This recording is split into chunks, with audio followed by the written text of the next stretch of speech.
Dios nuestro, te alabamos y bendecimos en esta hora, después de estos días de manjares que hemos recibido de siervos tuyos, que nos han participado de tu palabra y del actuar de tu Espíritu allá en aquel siglo XVI. Y a través de la historia, Señor, la participación de tu Espíritu para llevarnos, oh Dios, en esta transformación y renovación de tu iglesia. Padre nuestro, suplicamos continúes con nosotros, que podamos cada día tener más clara, Señor, tu voluntad y cuál es el caminar nuestro a tu lado, en medio de nuestra iglesia que se renueva, que a veces no quiere renovarse, y oh Dios, pero tu Espíritu está ahí para darnos bendición y empujarnos a la transformación continua. Te lo suplicamos en Cristo Jesús. Amén. Mis hermanos, quiero presentarles en esta hora a nuestro hermano, el doctor Raúl García de Ochoa. Vamos a invitarlo para que pase para este lugar.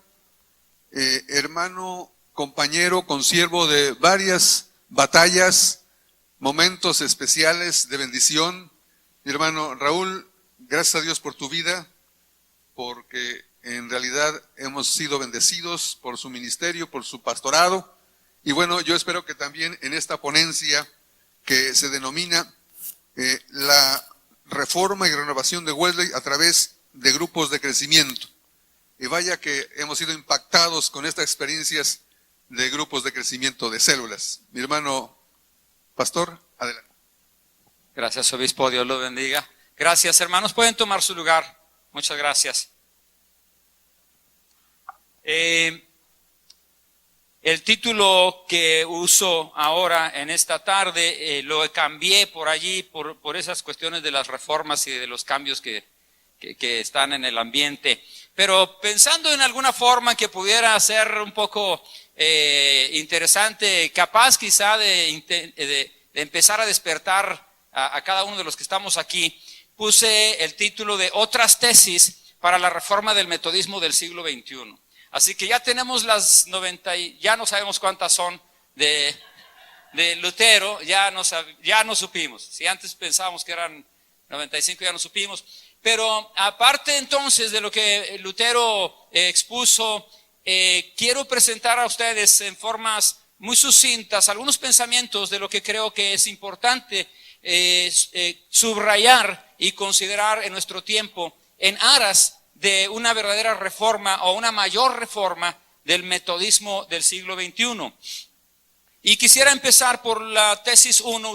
Todos ustedes están recibiendo un material como este. Quien no lo tenga, por favor, puede levantar su mano. Y si los que tienen los papeles o las hojas me ayudan, por favor, a repartirlos, le voy a agradecer. Los jóvenes que me hicieron favor, pastores jóvenes que me hicieron favor de repartirlos. Todavía hay gente acá al frente que no tiene el documento. Si me hacen favor de repartirlo. Voy a procurar terminar antes de las 7. No, ¿de qué horas? 6:30, antes de las 6:30, para ver si podemos tener un tiempo de preguntas y respuestas. 6:30, entonces vamos a tratar de terminar a las 6:20 más o menos por allí. Para tener quizá un tiempo de preguntas y respuestas. Y quiero iniciar con esa primer tesis que tienen ustedes ahí.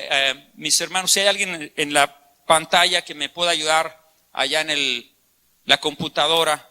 No sé si los ujieres de allá, porque no veo nadie ahí en el lugar ese. Muy bien, empiezo entonces diciendo que la tesis 1 sostiene que la reforma protestante del siglo XVI consistió en redescubrir y revivir para todo el mundo las doctrinas bíblicas fundamentales que habían sido abandonadas por la iglesia. Sabemos que la iglesia católica romana todavía sostenía muchas de las doctrinas fundamentales que nosotros creemos, pero algunas de ellas las había abandonado y hoy nos han recordado de solo Cristo, de la justificación por la fe, de la sola gracia y de las escrituras. Hemos sido recordados ya de manera muy amplia y creo que entonces esa reforma protestante viene y redescubre y revive, y no para una región, no para una zona de Europa, sino literalmente para todo el mundo, esas doctrinas bíblicas que me llamó la atención el comentario del pastor Rendón acerca de la situación emocional de Lutero. Quizá muchos de nosotros no hemos pensado en eso, pero creo y coincido con el pastor Rendón, no siempre coincido con él, por cierto, pero es un buen amigo. Pero creo que es cierto, Lutero estaba teniendo una crisis tremenda, muy, muy profunda, al punto del colapso en su vida. Y el Señor aparece a él en las Escrituras.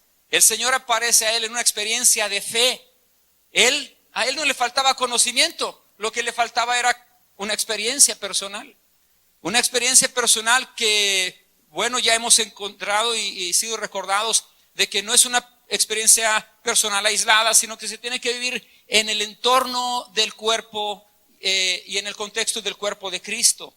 Entonces quiero subrayar que esas doctrinas bíblicas fundamentales que habían sido ya abandonadas por la iglesia a través de los siglos, quizá de manera inadvertida, porque generalmente uno cuando se pierde pasa un rato para darse cuenta que está perdido, y luego a veces lo increíble es que cuando está perdido, en ocasiones pasa más tiempo para aceptar que lo está. Y la iglesia había estado perdida durante siglos. Y sin embargo, por la gracia del Señor, por la sola gracia del Señor, viene ese tiempo de reforma, de reencuentro con el Señor, que cambia las cosas del mundo para siempre. Entonces esa es la primera tesis. La reforma protestante del siglo XVI consistió en redescubrir y revivir, es decir, no era nada nuevo, ya existía, era doctrina bíblica, eran cosas que estaban en la palabra, que se habían quedado ocultas, como allá en los tiempos del Antiguo Testamento, en los tiempos del rey Josías, donde la palabra estaba perdida, la ley estaba perdida. ¿Cómo iba a haber avivamiento si no estaba la palabra de Dios a la vista de la gente, de los reyes y del pueblo? La tesis número 2 es la forma y la reforma de la iglesia a través de grupos pequeños. Inició mucho antes que la reforma protestante también del siglo XVI. Y estas son quizá cuestiones axiomáticas o evidentes en sí mismas. ¿Por qué? Porque eso inició en la iglesia primitiva. La iglesia primitiva, la iglesia del Nuevo Testamento, inició con esa forma y con esa reforma constante. Así inicia la iglesia primitiva, con grupos pequeños en casas. Vamos para adelante, por favor. Otra más. Sigue. Gracias. Entonces esa reforma protestante, ahora el que tengo que cambiar soy yo, a través de grupos pequeños, está presente desde el inicio de la iglesia. Esa es la manera que nació la iglesia cristiana. Es una manera en la que probablemente hemos dejado de lado el entender que el Espíritu Santo estaba haciendo uso de todos los recursos que tiene el ser humano psicológicamente para esa forma de convivencia que le conviene y que le nutre al ser humano. Es decir, en grupos pequeños se suplen las necesidades psicológicas y de relación de una manera ideal. De una manera ideal. No hemos podido superar hasta el día de hoy, no se han podido superar hasta el día de hoy las enseñanzas y las formas de discipulado que usó el Señor Jesucristo y que usaron los primeros apóstoles. No las hemos podido superar con toda nuestra experiencia en investigación psicológica y sociológica. Sigue siendo real que la forma y la reforma de la iglesia a través de grupos pequeños inició mucho antes que la reforma protestante del siglo XVI. Entonces creo que es importante que nos quedemos también con esta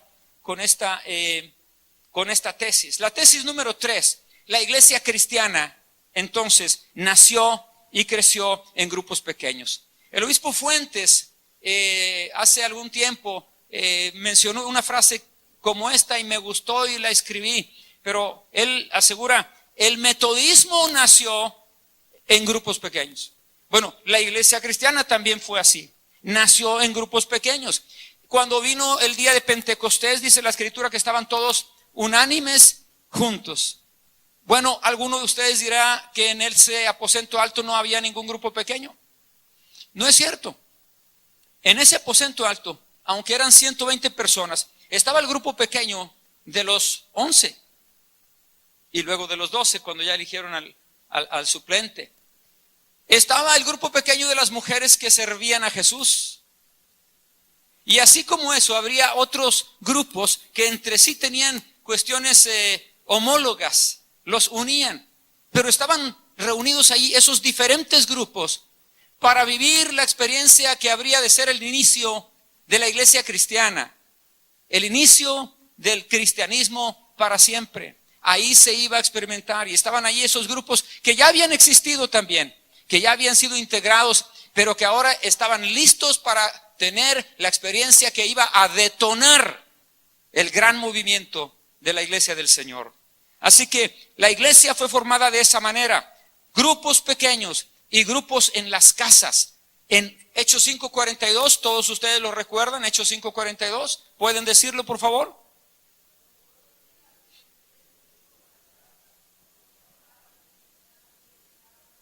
Ahora lo vamos a decir juntos ya que lo recordaron. Y todos los días en el templo y por las casas no cesaban de enseñar y de predicar a Jesucristo. El texto dice que todos los días en el templo y por las casas.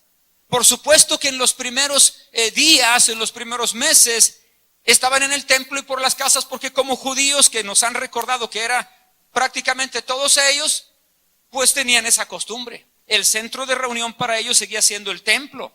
Pero ahora ellos estaban entendiendo que era todos los días en el templo y por las casas, porque se volvió algo natural. Cuando alguien tiene una experiencia con el Señor, tiene que ir y compartirla con alguien más. Tiene que juntarse con otros y celebrar y cantar y vivir eso que no se puede vivir solo, sino que se vive junto con otros. Así que ellos estaban teniendo esa experiencia con el Señor en el templo y por las casas. ¿Cuánto tiempo pudieron disfrutar reuniéndose en el templo? ¿Alguien se recuerda? ¿Alguien tiene una información por allí? ¿Perdón? Hasta el año. En el año 70, yo creo que fue todavía antes, cuando empiezan las persecuciones contra ellos, antes del año 70. ¿Ves? El año 70 es la masacre, así, aplastado todo el mundo, ¿no? Bueno, cuando menos disgregado, ¿sí? Una nueva diáspora. Pasaron unos cuantos años y después de eso ya no podían volver al templo. ¿Y qué les quedó, amados? ¿Qué les quedó? Las casas. Fue lo único que les quedó.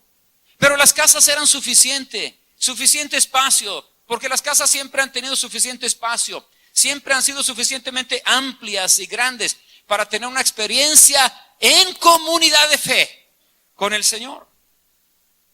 Toda casa, aunque sea de Infonavit, es suficientemente grande para que haya una experiencia profunda y fuerte y unificadora en Cristo Jesús. Entonces los primeros discípulos, los primeros cristianos tenían esta experiencia en el templo y por las casas. Vino pronto la persecución y Saulo con furor acosa a la iglesia y todos los demás perseguidores, y a ellos les queda el recurso de ir por las casas. La tesis 4 dice: la reforma de la iglesia organizada en grupos pequeños es un fenómeno continuo. Y yo creo que esto también es históricamente demostrable. Todos nosotros hemos leído a través de los cursos de historia que hemos tomado en el seminario o en otros lugares, hemos leído acerca del monaquismo, del movimiento celta, de los hermanos de la vida común, del puritanismo, del pietismo, y hemos leído también de los valdenses, por supuesto. Voy a ir avanzando, aunque no me esté siguiendo aquí mi amada hermana, ¿sí? Ahí mero, ¿sí? Hemos leído de los moravos y sabemos que todos estos grupos pudieron mantenerse vivos y fuertes, avanzando, creyendo, expandiéndose, porque entre otras cualidades tenían la de reunirse en casas. Y la mayoría de ellos tenían otra cualidad, de darle el lugar a los laicos. No sé cuántos laicos se ponen contentos por esto. Pero muchos de esos movimientos tenían esa otra cualidad, de poner a los laicos en la línea del frente, en la línea de batalla, de creer en ellos, de creer que sí eran útiles y partes importantes del cuerpo de Jesucristo. Ustedes tienen cierta información allí en sus hojas y habla acerca de estos movimientos, pero todos esos movimientos son la historia a través de los siglos de la iglesia saliendo adelante, de la iglesia viva, de la iglesia venciendo las adversidades, de la iglesia levantando la antorcha de la luz del evangelio, de la iglesia permaneciendo en la sana doctrina. La iglesia siempre ha tenido maneras de ir encontrando caminos porque es guiada por el Espíritu del Señor. Y esos son algunos de los grupos que podemos saber que han existido a través de la historia, dando testimonio de que esa organización de grupos pequeños no es del siglo XX, no es del siglo XVIII, es mucho más antigua. Es hasta la raíz, hasta nuestro propio origen, pero tiene un desarrollo histórico. La tesis número 5. Generalmente, cuando la iglesia experimenta reforma y crecimiento significativo, sucede en alguna modalidad de grupos pequeños. Creo que puede ser demostrado a través de la historia. Generalmente, y puse generalmente pues para ponerme a salvo, porque pues, no quiero ser absolutista. Me venía a la mente, por ejemplo, el avivamiento pentecostés, ¿no?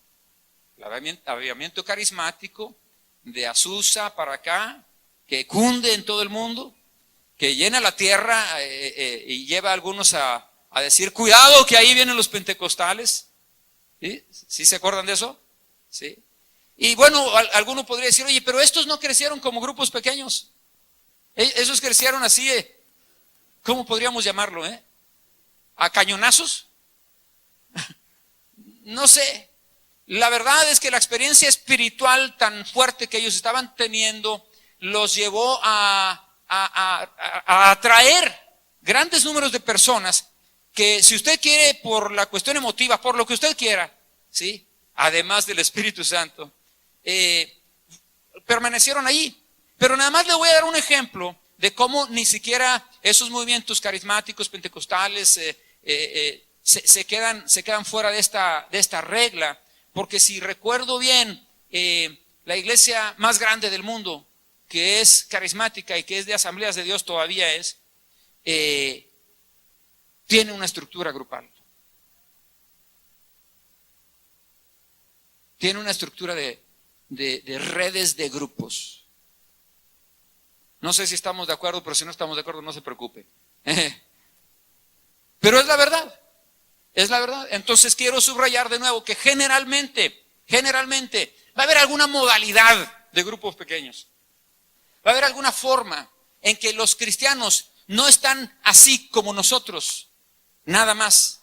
No están en una grande asamblea, sino que están en pequeños grupos también. De manera que allí capitalizan lo que en la grande asamblea reciben. Ahí capitalizan lo que en la grande asamblea viven como iglesia. El movimiento del seminario Fuller, mayormente de Pedro Wagner y toda esa gente, asegura que hay varios niveles de relación y de reunión que conviene a la iglesia tener. El nivel de la congregación, todos ustedes quizá han escuchado esto, la congregación, todos juntos, la iglesia celebrando, ¿no? La celebración, todos juntos. Y luego la congregación, que son grupos más pequeños, dicen ellos de entre, no sé, 80 a 200, por ahí, incluso hasta menos, de 20 a 200, si no recuerdo mal. Pero luego subrayan la importancia de ese grupo pequeño, la célula que llaman ellos, la célula. En la célula suceden cosas que no van a suceder en la asamblea grande. En la célula suceden cosas, se hacen cosas, se dicen cosas, se atienden cosas que no se van a poder atender de otra manera. Así que creo que podemos seguir afirmando que generalmente, si no es que siempre, pero vamos a ponerlo ahí, cuando la iglesia experimenta reforma y crecimiento significativo, sucede en alguna modalidad de grupos pequeños. La tesis 6, por favor, acompáñeme. Dice, las clases de Wesley fueron la continuidad doctrinal de la reforma protestante y la continuidad organizacional de la iglesia nuevo testamentaria. Y se la leo de nuevo. Si la tienen por ahí, ¿sí? Las clases de Wesley fueron la continuidad doctrinal de la reforma protestante. ¿De qué manera? Bueno, hermanos, pues en las clases de Wesley lo que se predicaba era la justificación por la fe. Era acerca de la primacía de las escrituras. Era que Cristo Jesús y solo Él podía salvar. Es decir, en las clases de Wesley, como en las sociedades, se predicaban todas las solas de las que nos habló hace unas horas David Almanza. Ellos estaban no solo predicando, ellos no estaban repasando la doctrina, ellos estaban viviendo esa doctrina. Porque es diferente saber y vivir. Porque quizá parte del problema que tenemos actualmente en muchos sectores de la iglesia es que tenemos información, pero nos falta la experiencia. ¿Se han dado cuenta de eso?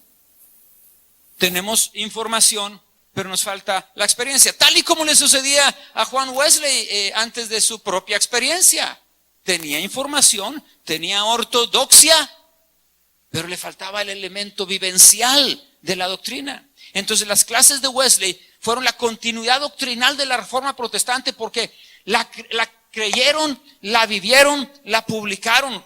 Wesley mismo tiene esa experiencia muy similar a la de Lutero.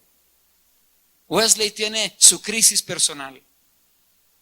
Una crisis verdadera, una crisis también que tiene su propia agonía, como aquella agonía que le pasó cuando iba de regreso de Georgia a Inglaterra. Iba frustrado, porque él mismo dice, yo fui a Estados Unidos, allá a las colonias, ¿verdad? A salvar a los indios. Y luego pregunta, ¿y quién me va a salvar a mí? Ve, él está en una profunda desesperación, porque luego para colmo, en el barco ahí hay un grupo de cristianos, aleluyas, ¿no? De gente que ante las tormentas ellos están bien tranquilos y todavía dicen gloria a Dios. Ante la tormenta él no puede entender. ¿Se da cuenta? Así que está viviendo su tormenta interna hasta el día en que él tiene su propia experiencia con el Señor. Entonces, las clases de Wesley fueron la continuidad doctrinal de la reforma porque todo el tiempo es la bandera de ellas, es el mensaje de ellas. Sostienen también, enseñan y viven en verdad todos los énfasis doctrinales de la reforma, pero también llevan a la práctica como ningún otro movimiento la doctrina del sacerdocio de todos los creyentes. Y yo quisiera hacer un énfasis en esto, porque hemos estado siendo recordados por parte de nuestro hermano Justo de esta doctrina y la manera que se vive esta doctrina en comunidad, en la iglesia, en el culto. Pero los metodistas llevaron esta experiencia de sacerdocio de todos los creyentes más allá. La llevaron a los grupos de clases. Porque ¿acaso no es cierto, hermanos, que ustedes y yo podemos estar en el culto, pero podemos, si estamos en el culto, aunque estemos en el culto, podemos estar perdiéndonos esas otras dimensiones de acercamiento, de comunión profunda con nuestros hermanos? Eso es cierto. Y entonces, ¿qué sucede cuando Wesley establece toda esa red increíble, esa organización magistral de grupos llamados clases?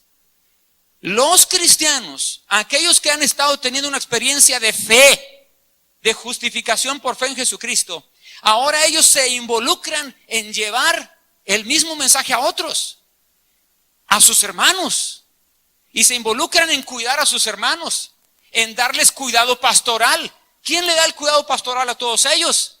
Pues no tienen suficientes pastores ordenados. ¿Quién se los está dando, hermanos? Los líderes que Wesley ha estado levantando y que les ha estado dando oportunidad para que dirijan esas células. Ese sacerdocio de esos creyentes está marcando la diferencia para que mucha gente pueda seguir recibiendo la palabra de Dios, seguir teniendo su experiencia de fe con Jesucristo, seguir recibiendo también el pastoreo o el cuidado pastoral, y además los está posicionando como gente que está trabajando en la obra.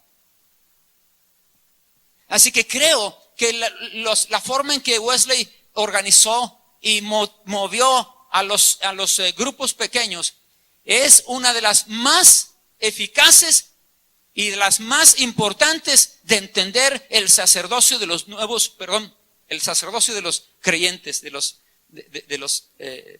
sacerdocio de todos los creyentes. Eso es importante, porque cada grupo pequeño es una oportunidad para que la gente venga y se desarrolle y crezca y dé y sea un sacerdote para su hermano allí en ese entorno. Cuando tú llegas el domingo a la iglesia, cuando llega el domingo a la iglesia la gente y que dice: hola hermano, ¿cómo estás? ¿Cuál es la respuesta siempre? Bien, bien. Ah, sí, bendecido, ¿verdad? Bendecido. Pero es una respuesta de cliché, ¿no es cierto? Todos tenemos que decir que estamos bien. En realidad, la gran mayoría no estamos bien. A veces ni el pastor. Llegamos al templo, pero ya peleados con la mujer. Bueno, allá en las iglesias de ustedes no sucede. Allá en el centro no sucede. Acá sí. Hay cosas que no se pueden hacer ni decir. Hay niveles de comunión que no pueden ser para 200. Son para 10. Y hay niveles de comunión que solamente son para 4 o 5. Y hay niveles de comunión, de relación, que son solamente entre Dios y usted, lo que algunos llaman la solitud. ¿Ve? Pero es importante que nosotros entendamos que sin grupo pequeño, no hay realmente vida en abundancia. Bueno, eso póngalo allí. No dice la Biblia, pero lo digo yo. No lo dice la Biblia, pero sin embargo, realmente así es. Si nosotros no tuviéramos la bendición de tener hermanos y hermanas cercanos a nosotros, ¿cómo sería la vida cristiana? Cercanos. No sería como realmente se pueda disfrutar. Entonces, las clases de Wesley son la continuidad doctrinal de la Reforma Protestante. Y repito, ese sacerdocio de los creyentes no se ejerce solo en el culto.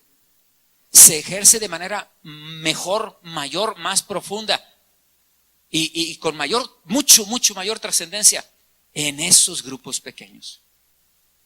Continuidad organizacional de la Iglesia del Nuevo Testamento. ¿Por qué? Pues porque los pequeños grupos vienen desde allá.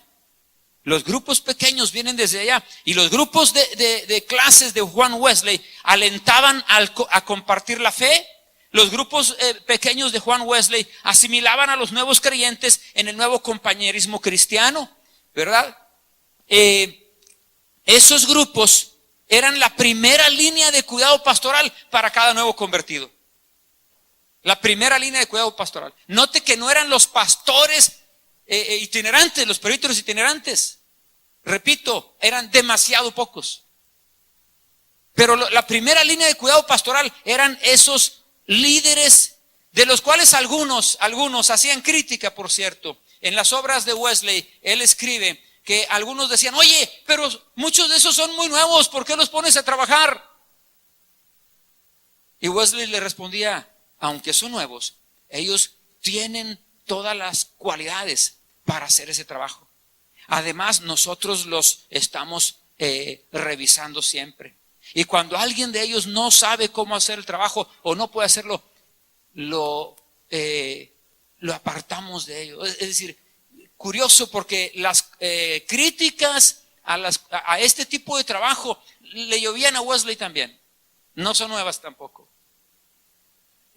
Los grupos pequeños con su liderazgo eran los factores multiplicadores de más grupos pequeños. Los grupos pequeños con su liderazgo eran los factores multiplicadores de más grupos pequeños. Todos nosotros sabemos que Wesley, fíjese usted, ¿cuál era el requisito para que, o uno de los requisitos, quizá el más importante, para que la gente pudiera seguir siendo miembro de las sociedades?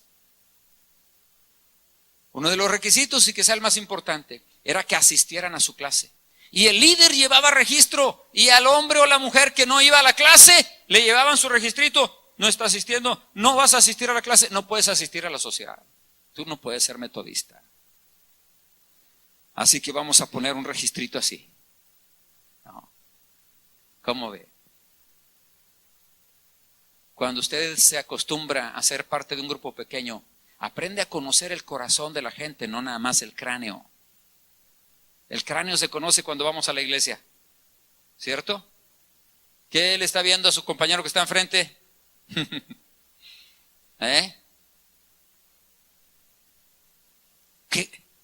Ni el formato que estamos aquí es para la interacción entre nosotros. Este formato es ¿para qué? Para la adoración, para la celebración, para la fiesta. Este formato así. Y aún así podría tener sus dudas. Pero el formato de la reunión en la casa, donde estamos todos viéndonos cara a cara, es muy diferente. Es muy diferente. Nos ayuda a intimar entre nosotros. Nos ayuda a acercarnos más entre nosotros. Nos ayuda a expresar lo que realmente está pasando. En un grupo pequeño no podemos decir, ¿cómo estás? Bendecido. Ahí sí vas a ver chance de que digas, pues se me fue mi hija con un pelado. Traigo problemas en el trabajo. Están haciendo ajustes. Tengo miedo. Tantas cosas que la gente vive, ¿no? En un grupo pequeño hay oportunidad de llorar, de estar sentado. En un grupo pequeño el pastor fácilmente, o el líder más bien dicho, el líder del grupo fácilmente puede dedicar el tiempo de manera flexible para atender la necesidad de él o de ella. En el culto, ¿cuántas veces te ha tocado cambiar a ti, pastor, de mensaje cuando de repente te paras detrás del púlpito y ves la cara de tu gente y cómo está? Y dices, lo que traigo no aplica. Creo que muy pocas veces.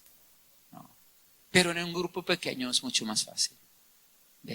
Entonces, eso es algo que necesitamos recordar. En las clases de Wesley fueron la continuidad doctrinal de la Reforma, pero también la continuidad organizacional de la Iglesia Nuevo Testamentaria.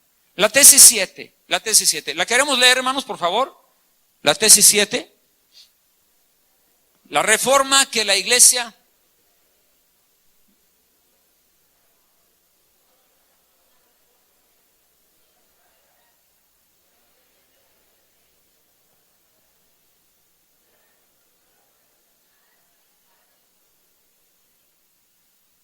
yo creo firmemente que en cuanto a doctrina en general, ahí más o menos estamos. Y luego más con las cosas que se han dicho estos días. Pero creo firmemente que la reforma que la Iglesia Metodista de México y del mundo necesitan hoy no tienen que ver tanto con que si creemos en la justificación por la fe o no creemos, porque si creemos. No tiene que ver con que si creemos en un Dios trino o no, porque si creemos. No tiene que ver con que si creemos que Cristo Jesús es Dios o no, porque sí creemos. Es decir, todas esas doctrinas que la Reforma Protestante rescató no son problema para nosotros. Las predicamos, las enseñamos, Pero creo que el punto no es entonces en nuestra cuestión de teología, sino nuestra cuestión de experiencia, la revivencia, el vivir de nuevo en esa calidad de corazón ardiente. Porque de pronto como que hemos aprendido a vivir con un corazón así a media flama, a media llama. Sí. Creo que esto es algo que urge en el metodismo de nosotros, en el metodismo de hoy. Porque, por cierto, lo que pasó allá en la Reforma, qué bueno que pasó, ¿no? Y qué bueno que lo podemos recordar.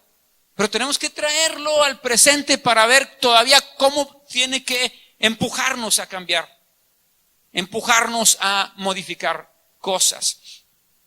La revivencia del corazón ardiente y la reestructuración de la reorganización en clases o grupos pequeños. Mucha gente ha dicho que no sabemos cuándo en la historia los metodistas nos quedamos sin esa cualidad o esa calidad de organización, de estructura organizacional. Pero por los registros que conocemos, entendemos que cuando llegó el metodismo a México, sí tenían ese tipo de elemento, el elemento de las clases. No sé cuándo se va de allí. La tesis 8, debemos aplicar las ruedas de Wesley, dice allí en Wesley, las ruedas de Wesley. A lo mejor usted no ha escuchado esta cosa de las ruedas de Wesley. Por cierto, ¿cuántos han escuchado de eso? A lo mejor, sí. ¿No? Bueno, ahí está. Entonces, déjenme lo explico. Wesley, en uno de esos días que iba, porque, por cierto, Wesley era un hombre que estaba todo el tiempo detrás de los líderes de células o de clases. Y ellos le reportaban muchas veces directamente a él también.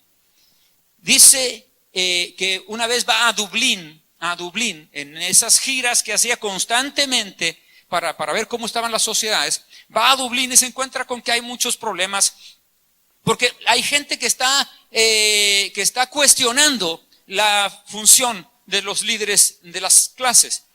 Y él dice, en la disciplina metodista, las ruedas regularmente funcionan así: el asistente, los predicadores, los mayordomos, los líderes y el público. Así lo pone Wesley en el tomo 12 de sus obras.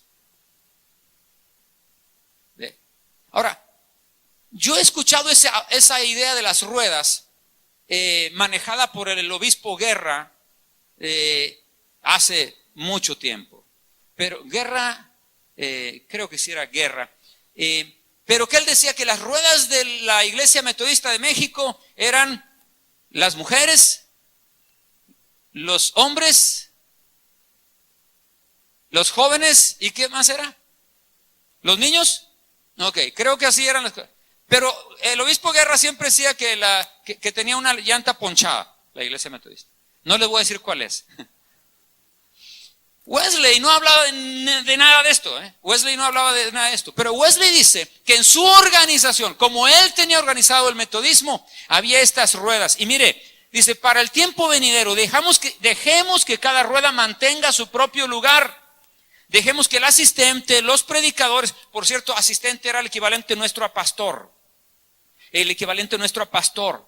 El asistente, los predicadores, los mayordomos, los administradores y los líderes conozcan y ejecuten sus variadas funciones. No permitamos que ninguno invada la labor de otro, sino que todos laboren juntos en armonía y amor.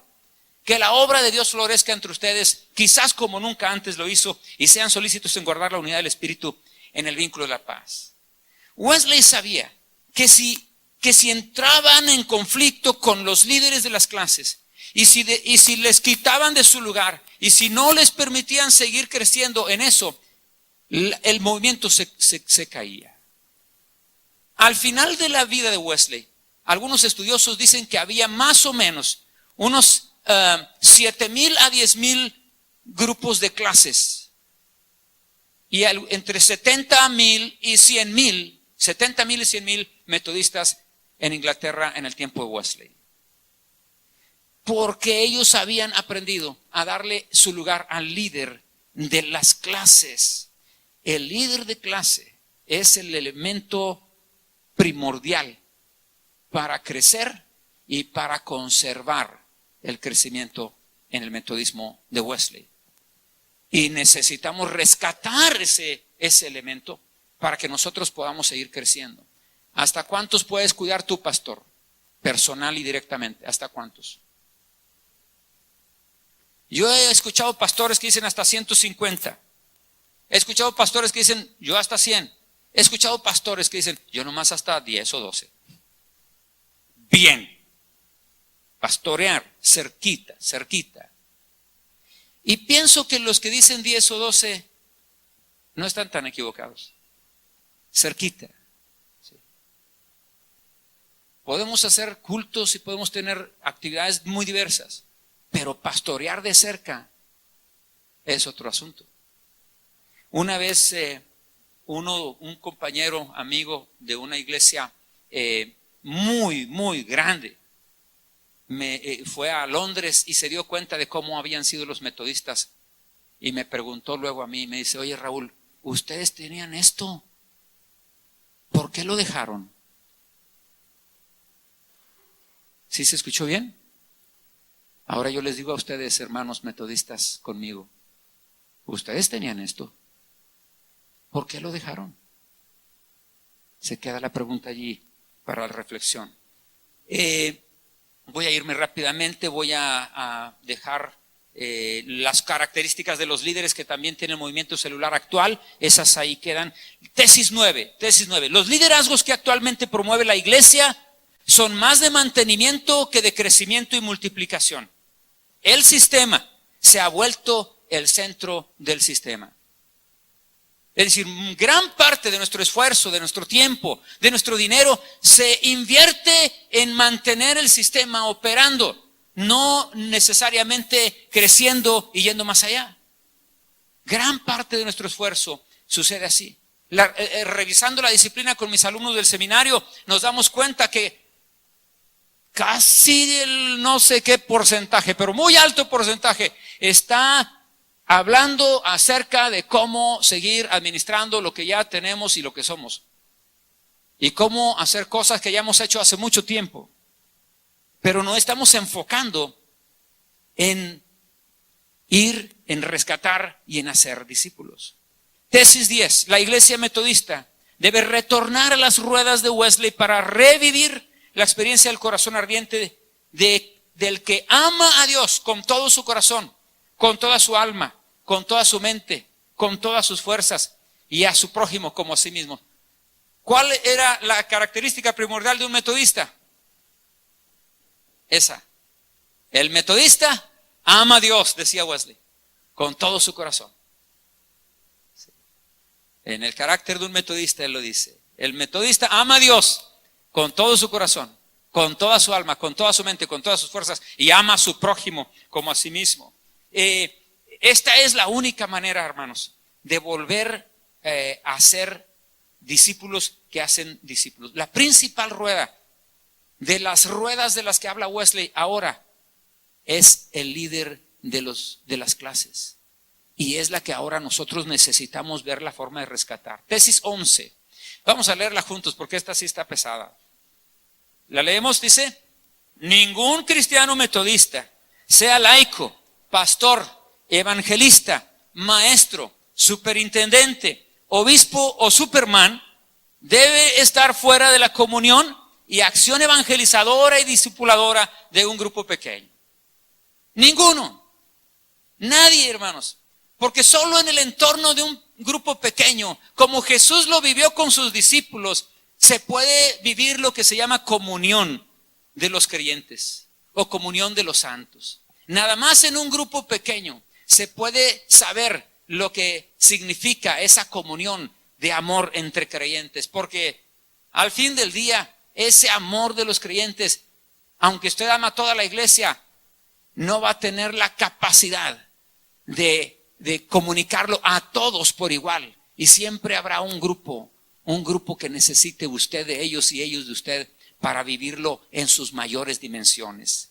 Así que ningún cristiano metodista, incluyendo Superman, no sé si Superman era metodista, pero pues ya lo hicimos, ¿no? Lo que quiero decir, hermanos, es que nadie de nosotros, pastores, estamos perdiendo mucha bendición y mucha de la gracia del Señor a través del cuerpo de Cristo cuando no hemos aprendido a vivir así. Como obispo que fui, llegó un momento en que yo mismo dije, yo necesito encontrar un grupo pequeño donde reunirme, porque si no, quién sabe qué va a pasar conmigo. Las cargas de ustedes como pastores son demasiadas y son tan pesadas que si ustedes las llevan solos, se van a quebrar, o se van a desgastar, o se van a desorientar. Va a llegar el momento en que nada va a tener sentido, en que va a ser solo un profesional de la religión. Y usted no quiere llegar a ser eso. Tesis 12. Juan Wesley recibió de Dios la metodología práctica y eficaz para aplicar la doctrina del sacerdocio de todos los creyentes. Él se enfocó en eso. Fue de una manera accidental, él mismo lo testifica en el volumen 5, en el tomo 5 de sus obras. Fue accidental. Querían pagar, fíjate qué curioso. Acá, ¿cuál era el papa que quería pagar la de San Pedro? Es ese señor. Es que con tanto papa yo me enredo. Sí, León X. Entonces él quería pagar, tenía una necesidad económica y por ahí se equivocó al querer hacer todo eso de las indulgencias y todo eso. Pero curioso, porque en la iglesia de Bristol, si no recuerdo mal, en la iglesia de Bristol, o en la sociedad de Bristol, ellos tenían necesidad de hacer un pago y no sabían cómo hacerlo. Y a alguien se le ocurrió la idea, estando junto con otros, de que reunieran un centavo de cada uno de los metodistas, con un centavo, ¿verdad? Y con eso iban a poder pagar. Y entonces alguien dice, oye, pero algunos no pueden ni siquiera reunir un centavo, ni siquiera aportar un centavo. ¿Cuántos conocen esa historia? ¿Sí la conocen? ¿Hay alguien que no la conozca? Ok, entonces dijeron, bueno, dijo este señor que salió con la idea, dice, denme a mí 11 de los más pobres. Yo voy a ir semana tras semana a sus casas y voy a recoger el centavo. El que no lo pueda dar, yo lo doy por él. Pero ustedes hagan lo mismo también. Cada quien agárrese 11. Y así empezaron a recolectar semana a semana el centavo. Cuando iban pasando para recolectar, se dieron cuenta que en algunas ocasiones volaban cacerolas y volaban palos de ¿cómo se llama? De hacer tortillas de harina y todo eso, porque estaba peleando la hermana con el esposo y cosas así. Es decir, había problemas en las familias. Y entonces el líder traía eso acá a Wesley, oye, está pasando esto, ¿qué hacemos? La gente tiene problemas, tiene necesidad de consejo. Y ahí es donde dice Wesley que siempre le van a dar gracias a Dios por haber dado con este asunto de las clases, porque de ahí cambió todo. A él se le vino la idea de que no solamente recogieran el centavo, sino que entonces ellos empezaran a hacer visitas a las casas, pero de consejería, de atención pastoral, de cuidado pastoral. Después se dieron cuenta que era muy difícil ir a 11 casas en una semana, semana tras semana, y se les vino la idea de vamos a reunirlos en una sola casa. Y así surgieron las clases de Wesley. ¿Accidental? Yo diría providencial. No accidental. Yo diría providencial, porque así lo reconoce Juan Wesley. Déjenme avanzar rápidamente con esto. Wesley recibió de Dios esa metodología. El metodismo de los siglos XX y XXI, creo yo que se ha limitado en su crecimiento debido al clericalismo exacerbado que tenemos en algunos lugares, al laicismo limitado, a la desorientación metodológica y organizacional sobre cómo realizar de la mejor manera la misión de ir y hacer discípulos. Creo que allí tenemos nuestro empantanamiento. Tesis 13. Debemos hacer nuestra la exhortación de un ilustre metodista, del doctor Gonzalo Báez Camargo, a los metodistas de hoy, cuando dice, y puesto que el protestantismo es un espíritu que animó los esfuerzos de aquellos que dentro del seno de la Iglesia Católica soñaron en la renovación espiritual de la misma, y que nuestros mismos pueblos latinos marcaron con índice profético rumbos de vivificante espiritualidad, ¿por qué no ser nosotros los continuadores de la obra de Pedro Baldo, de Savonarola, de Juan de Valdés y de todos los demás, no solo pre-reformadores, sino reformadores? Creo que tenemos que hacer nuestra esa exhortación. La tesis 14, a la Iglesia Metodista de México y el mundo. Le urge reorganizarse en pequeños grupos de cuidado pastoral, crecimiento y multiplicación. Gracias a Dios, en algunos países esto ya ha empezado a suceder.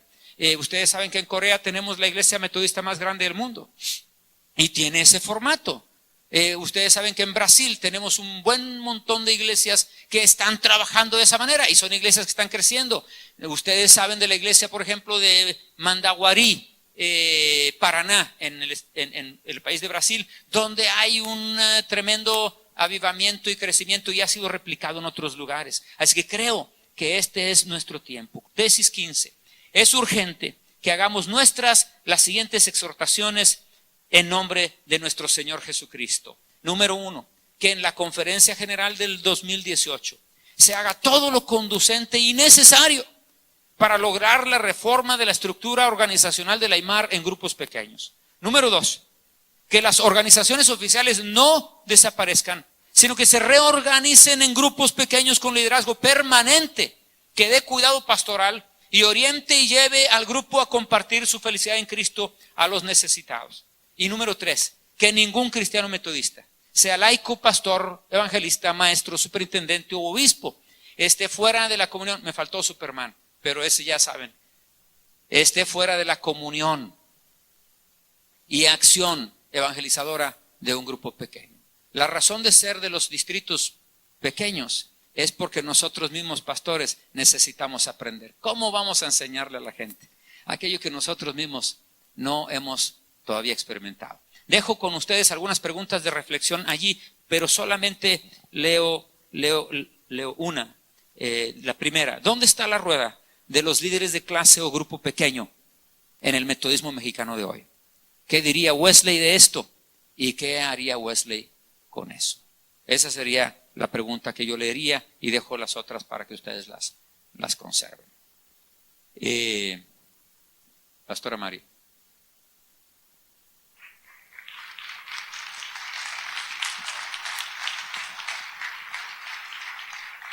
Muchas gracias. Pues nosotros tenemos la tesis 16. La iglesia te bendice y te agradece el recordar las enseñanzas que hoy compartiste con nosotros. Dios te bendiga.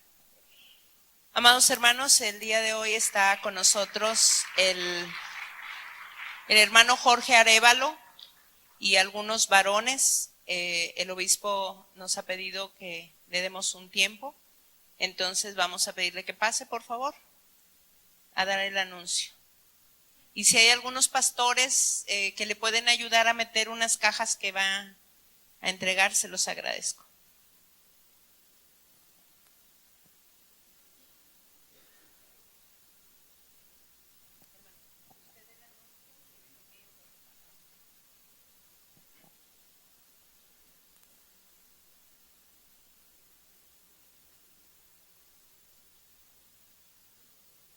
Gracias. Buenas tardes, hermanos. Que Dios los bendiga. Gracias por estar aquí esta tarde, estos días tan precisos.